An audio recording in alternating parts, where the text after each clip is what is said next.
श्री स्वामी समर्थ. नमस्ते. माझ्या चॅनलवर आपले सगळ्यांचे मी खूप खूप स्वागत करते. आज मी कच्च्या केळ्यांची कापं फ्राय करणार आहे. मी इथे कच्ची केळी घेतली आहे, आपल्याला सोलून घ्यायचे.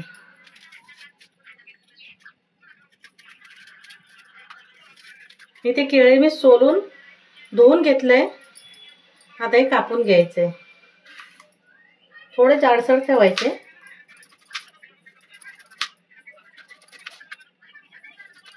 हे बघ,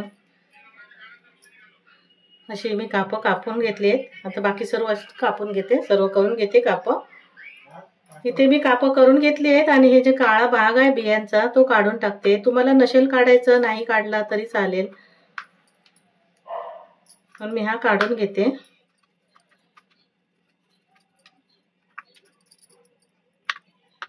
हे बघा, आता मी असंच हे काढून घेते सर्व काळा भाग.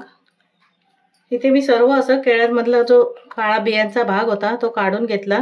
त्यासाठी आता आपल्याला मसाला तयार करायचा आहे. इथे मी मसाला घेतलाय. अर्धा चमचा मिरची पावडर घेतली आहे.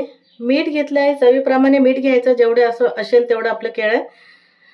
अर्धा चमचा हळद घेतली आहे. थोडासा हिंग घेतलाय. अर्धा चमचा धना पावडर घेतली आहे आणि अर्धा चमचा हे आलं लसूण पेस्ट घेतली आहे. मिक्स करायचं आहे. थोडंसं पाणी घालते.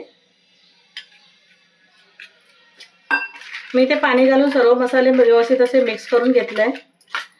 आता आपल्याला हे केळी घ्यायचे आहेत, जे आपण कापं करून घेतले ते, आणि त्याला असं मसाला लावून घ्यायचा आहे.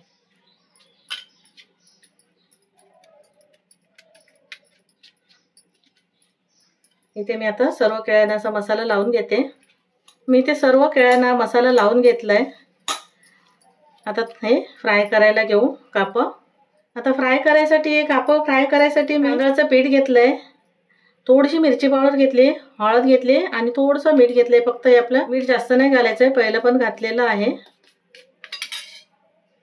आणि कापं असं लावून घ्यायचंय आणि तळायला घ्यायचंय. हे मी तळायला घेते केळ्याची कापं. त्यासाठी गॅसवर पॅन ठेवलाय. तेल घालून घेते. तेल गरम झालं. आता हे फ्राय करायला घ्याय. गॅस मध्यम ठेवायचा आहे.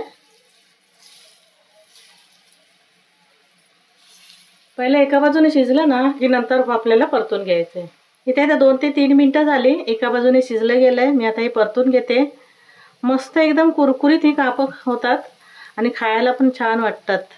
परत थोडं तेल घालून घ्यायचं परतून घेतल्यावर. आता ही सर्व कापं मी अशी परतून घेते.